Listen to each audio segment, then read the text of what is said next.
Karibuni kwenye kipindi. Asante. Wengi naona mmenijulia kwenye mtandao, si ndio? Yes. Kwa hiyo mnafuatilia program zetu. Yeah. Mmoja tu ambaye sio ameambiwa na dada yake, nani huyo? Upendo ni wewe. Lakini wengine wote mnafuatilia kwenye mitandao na mnaona changamoto tunazopata. Yaani ningetamani katika nyinyi nikajua nani ambaye sio mpambanaji ili asitupotezee muda. Kwa sababu mnaona kitu ninachokiweka kwenye mitandao pale. Na mnaona kabisa tunasema tunahitaji wadada ambao ni wapambanaji, wako tayari. Kwa sababu sio rahisi, kazi sio rahisi, sio nyepesi. Na mimi ninavyokaa hapa mnaniona na mimba yangu kubwa sio rahisi. Ila inabidi nipambane. Sasa mtu anapokuja hapa anatupa maelezo mengi, alafu anaenda kazini hafanyi kazi, yani hiyo kitu mimi inani put off kabisa. Yani sipendi kabisa kiukweli. I wish ningejua katika miongoni mwenu ni nani ambaye ni mvivu, kwa sababu kikubwa ni uvivu tu. Kitu kinachowafanya watu wasifanye kazi, wakimbie wahangaike ni uvivu, hamna kitu kingine. Kwa ningeweza kuwaona hivi nikajua mvivu ni nani, yani asingekanyaga kabisa kwenye hili jengo. Kabisa. Kwa hiyo mmetuona kwenye mitandao, msije hapa kwa ajili ya kufanya tour jamani. Hapa sio sehemu ya kuja kufanya, sio picnic hapa. Hapa ni jeshini. Ndio. Unataka kutoka kwenye umaskini, sio lele mama. Sio rahisi. Lazima wewe mwenyewe ujikane nafsi yako. Ubebe msalaba wako. Upambane. Ulale wa mwisho, uamke wa kwanza. Upate mtaji wa kwenda kuanza maisha. Vinginevyo hakuna namna. Kwa sababu hata ukikimbilia kwa mwanaume utaishia tu kupachikwa mimba, utazaa watoto ambao huwezi kuwatunza. Utatelekezwa nao, na najua katikati yetu hapa wapo ambao tayari wana mizigo ya watoto.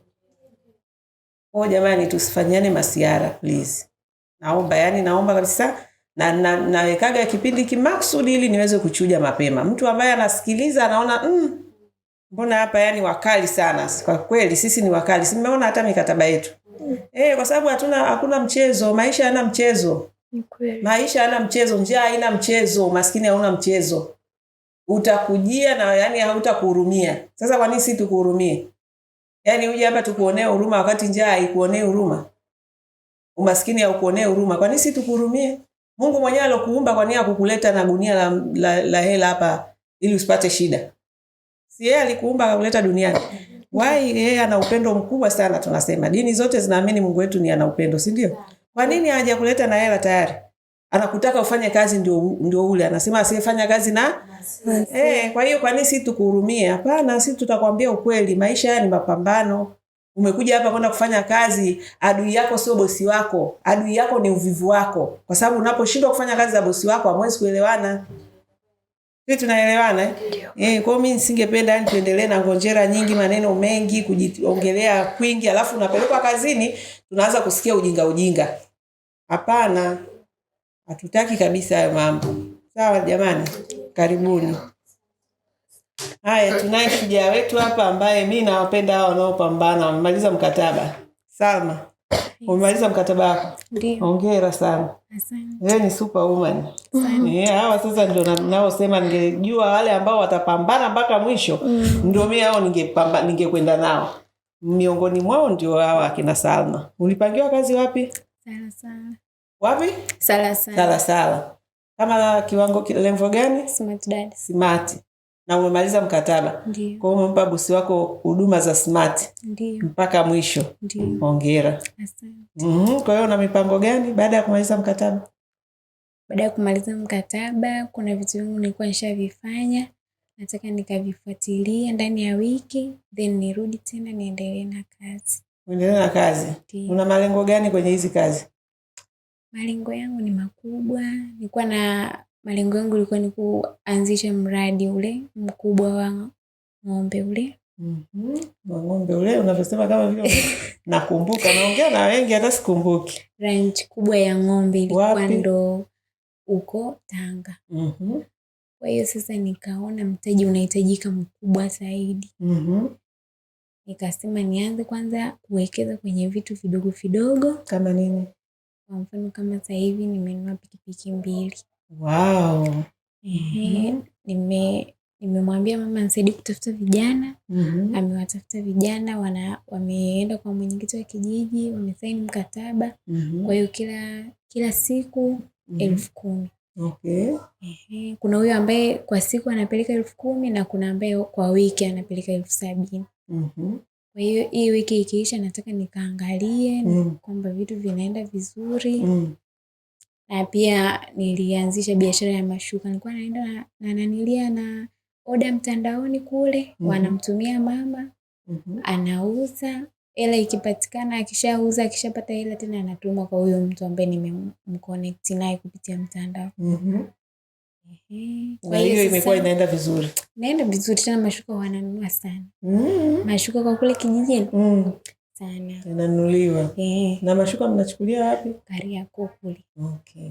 Kuna dada mmoja anauza kwa jumla. Na order anasafirisha mzigo, mama anapokea. Akimaliza hela anamtumia, anaendelea. Okay. Wow.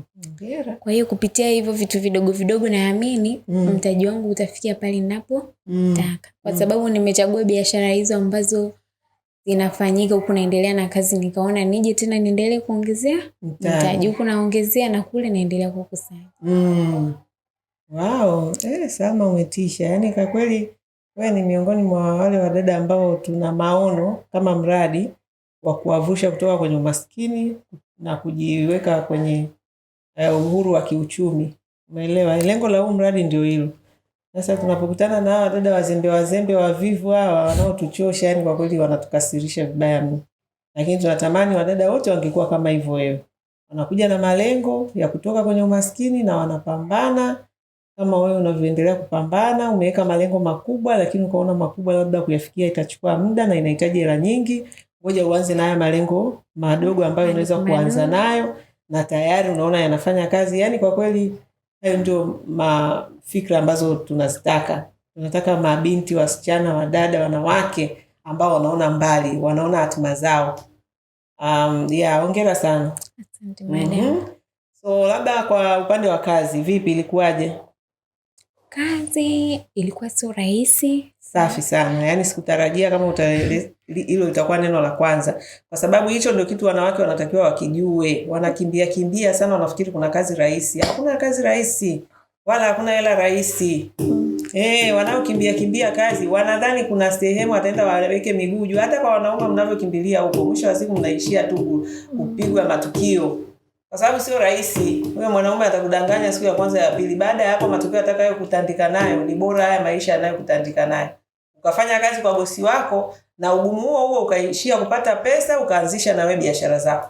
Kuliko uende ukakae kwa mtoto wa mwanamke mwenzio sijui yeye akupige matukio na kuzalisha na kuachie mzigo. Sasa kipi bora? Afu ndio uje uanze na moja. Kipi bora? Maana tunafikiri maisha yako kwa wanaume, kwani kinachotukimbizia kwa wanaume ni nini? Tunafikiri ni unafua maisha. Akikupa visenti vyake vya siku 2-3 unaona maisha si ndio haya nimeambatia. Subiri. Hiyo ndio hivyo. Yaani kazi sio rahisi jamani. Tuseme tu ukweli, anayekuja hapa kwa ajili ya kwenda kazini ajue kabisa anakuja kwenda kupambana. Hakuna kazi rahisi. Hakuna. Lakini ukipambana na ukiwa na malengo unaenda vizuri. Kwa umesema kazi sio hazikuwa rahisi. Kazi sio rahisi. Nini kimekufanya sasa ukapambana mpaka ukatoboa? Kitu ambacho kimenifanya nipambane. Yaani nikifikiria umaskini, kuomba. Utegemezi. Nikifikiria ile hali ya kuomba. Yaani inanifanya yani sina namna. Nasema ngoja tu nipambane. Kwa nisizidi kuangalia, yani usiangalie sana kwenye, wanasema usifocus kwenye obstacle sana. Focus kwenye nini? Kwenye malengo yako.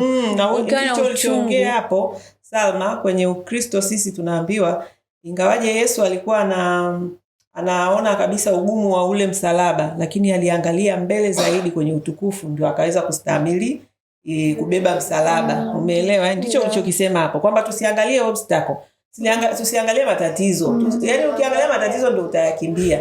Wewe angalia ule uhuru wako wa kiuchumi ambao unautaka. Kwamba siku moja na mimi nitakuwa mtu fulani. Nitakuwa CEO. Mimi na safari yangu tayari iko hapa ambayo nimeandika kitabu. Kuanzia nilipokuwa dada wa kazi mpaka nilipofika hapa. Kwa hiyo mimi nikifikiria nitakuwa CEO, nitakuwa mkurugenzi, nitakuwa na biashara yangu, nitakuwa na maisha yangu, nitakuwa naamua maisha yangu ninavyotaka. Hicho ndio kinachonipa mimi nguvu ya kupambana hata pale ambapo kuna nini, kuna changamoto. Sasa wengi hamna hayo malengo, ndicho Salma anachokisema. Usiangalie matatizo yaliyokuzunguka leo. Usiangalie sio nachelewa kulala, nalala saa 6 naamka saa 10. Angalia ndani ya muda fulani mimi nitakuwa sasa na uhuru wangu na biashara zangu, naweza kuishi maisha ninayoyataka. Ukiwaza hapo mbele, manake changamoto zilizoko hapa mbele yako utaweza kupambana nazo. Somo kubwa sana hilo Salma. Asante. Kwa hicho ndo kilikuwa kinakumotivate. Ulikuwa unaangalia matatizo, changamoto, ulikuwa unaangalia mbele. Malengo. Na nilichogundua mabosi wengi, yani hata kama bosi atakuwa, kuna mabosi hawapendi kumsifia mtu direct. Lakini kama unajitahidi kufanya kazi, aje kufukuza pale, unaendelea, changamoto zipo ndio, lakini as no long as aje kuambia toka, anaona kabisa hawezi kukusifia moja kwa moja. Kwa hiyo zile changamoto usiziangalie sana, wewe angalia tu wapi niboreshe, wapi amesema, jitahidi, haijalishi anasemaje, wewe jitahidi kufanya vizuri. Hata Mungu atakupigania, utamaliza vizuri na utafikisha ndoto zako. Mimi napenda kukushukuru sana madam kwa ulikonitoa. Nilikuwa nalipo mshahara 60,000 na degree yangu kazi za ndani, lakini nimekuja na degree yako. Umesema na degree yako? Ulikuwa na degree yako, ulikuwa unalipwa kazi za ndani 60,000. Ulifanya kwa muda gani? Nilifanya miezi 4 ndo nikawa nimepitiaga TikTok nikakuona. Ile siku ya kwanza nakuona kabisa unatangaza mshahara 100,000 mpaka 500,000. Da. Unasema huko kwa 60,000 hapana kunifai kwa kweli. Nikasema nisione aibu kwa sababu sina tu. Hata nikijificha bado itabaki tu kuwa sina. Sina. Kwa hiyo madam, mimi nashukuru sana. Endelea kuwasaidia wadada wengi. Wanasaidika sasa, wanaosaidika kweli tunataka kuwasaidia. Ila wengi mivivu. Walio wengi mivivu wamezoea kutanua miguu kwa wanaume. Tanua miguu, hiyo rahisi sana. Lakini kwenda kupanua ubongo na kupambana, hawataki, wanakimbia. Na mimi naendelea kuachana sipepesi macho. Mtu akizingua na mimi namzingua hivyo. Ndio, kwa sababu unapata hela. Yani as no long as unapata hela. Yani mimi nimegundua kwamba wanataka hela rahisi ambazo wanajidanganya kwamba zinapatikana kwa wanaume, na labda siku kuna siku tu gunia la hela litashuka. Hakuna hela rahisi. Hela ni nzuri, inakurahisishia maisha, unakuwa na uhuru wako, lakini lazima kwenye kuitafuta ugangamale. Lazima upambane. Njia ya halali inahitaji, yani nimeamini ndio hiyo nyembamba. Tuliambiwa njia ni nyembamba na imesonga kweli. Ndio hiyo ya halali. Unataka shortcut, unafikiri kuna maisha? Hakuna shortcut, utadanganyika tu hapa, lakini ukienda na kwenye unakuta kuna moto unawaka. Ndio. Na kwa degree gani? Mimi sikumaliza degree. Nilikuwa nasomea degree ya ualimu mwaka mmoja. Sema sikubahatika, wazazi wangu walipokuwa wanalipa ada ile. Dada yangu aliniombeaga mkopo, kuna taarifa alikosea. Kwa hiyo nikawa nimekosa mkopo, nikaenda chuo mwaka wa kwanza. Baada ya kwenda mwaka wa kwanza, nikasoma, nikaona ile kuombaomba watu ada, mama mwenyewe anajitahidi, nikaona mwaka mmoja nikimaliza, moja niende kwanza nikatafute hela. Kusoma nitasoma tu mbeleni huko, nikishapata hela hasa nitasoma tu kwa vyovyote vile. Kwa hiyo nikasema ngoja kwanza, changamoto iliyopo ni hela. Na nikasema hata kama nikiendelea bado, nikaomba mkopo tena nikapata, nikaendelea na ualimu, nikiangalia tena utoaji wa ajira, wasomi wanao graduate ni wengi. Kwa hiyo nikaona bado still changamoto hela. Vilio ni vingi, wamehitimu, wana madeni na hawana kazi. Ndio. Kwa hiyo nikaona Salma una akili kubwa sana. Yaani akili hiyo ndio inaitwa akili kubwa. Maana kusoma sio kupata makaratasi. Upewe karatasi lako la degree uambiwa tayari. Alafu kwenye karatasi kuna bonge la deni. Maana si mikopo hiyo. Unasoma na mikopo unadaiwa sasa. Alafu ukija mtaani kazi hakuna. Sasa hiyo ndio umefanya nini? Kwa hiyo ulifanya la maana. Kusoma kupo tu. Tafuta hela, ukipata hela yako utajiendeleza katika kile kitu ambacho unataka kuja kukifanya. Na actually hata mimi mwenyewe ndio nilivyofanya. Nilishindwa kuendelea na shule, sikupata bahati ya kusoma. Yaani mimi hata sekondari yenyewe nilishia tu darasa la 7. Lakini sikulaumu, sio wazazi wangu hawajanisomesha sio nini. Mimi niliangalia kazi gani naiweza, nimeanza kazi ya ndani. Baadaye ndio hivyo, sasa hivi nasoma vitu ambavyo vinanisaidia kuboresha kazi yangu. Mnavyoona nazungumzia sana masuala ya neno la Mungu, ni kitu ninachokisoma. Nasoma sasa hivi niko level ya PhD ya theology. Kwa ajili ya sisomi kwenda kufungua kanisa. Kanisa lengu ni hili, ndio maana nawabamiza vibaya mno kuambia ukweli. Yale mambo mnaenda kuambiwa kule kunywa mafuta, tembea, sijui kanyaga maji, sijui vitu gani, takataka gani, ni uongo. Hicho kitu hakipo kwenye Biblia. Hakipo kabisa kwamba unywe mafuta, sijui kanyage nini, unywe maji, sijui nini alafu ufanikiwe. Hakuna. Kule tunaambiwa asiyefanya kazi na asile. Kule tunatakiwa tuanze katika udogo, sio wingi. Wewe mtu anatafuta sijui kazi fulani, ajira fulani, nani anakudanganya? Anza na kile kidogo kilichopo, kama akina Salma ambao wameona fursa hizi, wameanza chini. Ndio hiyo ufalme wa Mungu unasema unaanza kidogo kama mbegu ndogo kabisa. Kwa hiyo mimi nasoma kanuni za watu ambazo zinaweza kuwasaidia kimaisha, na sio kuja sijui kuanzisha kanisa. Sina mpango wa kuanzisha kanisa. Kama ni kanisa hili ndo kanisa lenyewe sasa. Kuwasaidia watu kubadilisha maisha yao ni zaidi ya kanisa. Kwa hiyo nimekuja kusoma ukubwani sasa hivi, wakati ambao naweza kujisomesha na naweza kuendelea na maisha yangu, naweza kuishi maisha ninayoyataka. Na nasoma kitu ambacho kinasaidia kuboresha ile kazi ninayoifanya. Sio nasoma kwa ajili ya kuja kulilia serikali, sio hakuna ajira, sio hakuna nini, sijui nimemaliza chuo, sijafanikiwa, sijaajiriwa. Hakuna huo, sio usomi bana. Usomi ni kusoma kitu ambacho unaweza kukifanya kwa ajili ya kuboresha maisha yako na watu wengine. Ndio maana ya usomi. Lakini kama usema umesoma alafu una cheti tu na kupiga kelele kwamba una ajira, hiyo elimu haijakusaidia. Kwa hiyo Mwaya, wewe utasoma, utafanya kila kitu as long as una hela. Na tayari umeshaanza kuweka misingi ya biashara. Tayari una ndoto kubwa. Na njia umeshaiona ya kuanza kuelekea kwenye ndoto yako kubwa. Kusoma kupo tu. Kupo. Tena sasa hivi ni rahisi vibaya mno. Sio mambo ya zamani mpaka sio uende darasani. Kama mimi nimesoma online na nimeelewa na nimetransform kutoka nilivyokuwa, na sasa kuna tofauti kubwa sana. Kuna wengine wanafikiri kusoma mpaka uende chuo ukakae na mwalimu pale ubaoni na wewe ukae hapo. Hamna. Sasa hivi kuna mtu ambaye akiamua, dada nawaambia, kama au mtaala ni muongozo, lakini vitu vingi sana online utaweza kujiongezea kama una akili, kama unatafuta maarifa. Kwamba ukitaka kujifunza kupika sasa hivi mpaka uende ukakae na mpishi chef akufundisha, wakati online kuna vyakula kibao watu wanafundisha. Ndio. Kuna vitu vingi, lakini sasa ni watu tu wajinga wataki kujifunza vitu vya maana. Anakuambia mimi haoni kama mtandao unaweza kumsaidia, lakini huo mtandao umemwonyesha fursa, amekuja Wadada Center.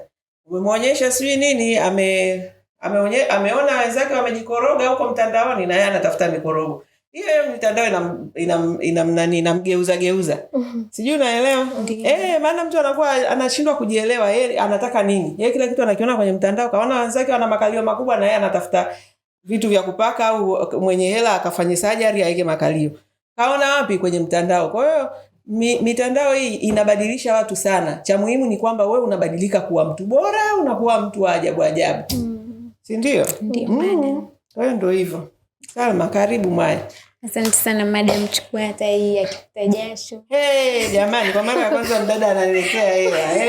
Haya, nimepata wekundu wa kutosha kabisa hapa. Hata ya soda. Hao dada nao wataka kwa kweli. Asante sana kwa kweli, huu ni moyo wa shukrani. Najua ni changamoto unapitia. Hata maneno, yani na changamoto ni kubwa, lakini ndio hivyo hatuwezi kuacha. Si kama umesema kazi ilikuwa ngumu. Kazi ni lakini umepambana. Lakini kwa sababu una malengo, ile changamoto usiangalie. Basi hata mimi ndio hivyo mwanzo na malengo. Toka nilipotoka kwetu Kibosho huko kuja kufanya kazi za ndani, sijawahi kusema nirudi nyuma. Yani hapa nitawanyoosha hapa, tutachambana, tutaanikana. Ndio maana tukirekodi mtu akizingua narudi na mchamba hapa. Kwa sababu gani? Ili watu wajue mbivu na mbichi, si ndio? Pumba na mchele. Mtu wewe usije kwa matabia yako machafu huko. Watu waseme Joyce wadada Joyce Kiria mimi sijawazaa, mmezaliwa huko na wazazi wenu. Kama hawajawalea vizuri, mkija hapa na matabia yenu mtayaanika hapa. Nasema jamani, si dada Veronica, si dada Upendo, si dada nani, kaenda kazini kafanya 1 2 3, vitu ambavyo havikubaliki, sio maadili, sio tabia nzuri. Anayeharibu brand ni nani? Ni mimi, ni wewe. Ni nyinyi wenyewe. Kwa hiyo mkija hapa mje kwa nidhamu kwa kweli. Njoo hapa kwa nia nzuri, wote tujenge brand zetu. Wewe utengeneze kama dada Salma. Umeona yani mpaka unamuonea raha, si ndio? Ndio dada ambao mimi nataka kwa kweli kufanya nao kazi. Mimi nakupongeza sana. Na nakushukuru sana kwa moyo wa shukrani ambao umeuonyesha. Hiki ulichotoa ni zaidi, ni kama yule mama mjane alitoaga senti. Ndiyo. Yesu akasema huyu ndio katoa katika wote waliotoa. Wengine walitoa sehemu, lakini ametoa kila kitu.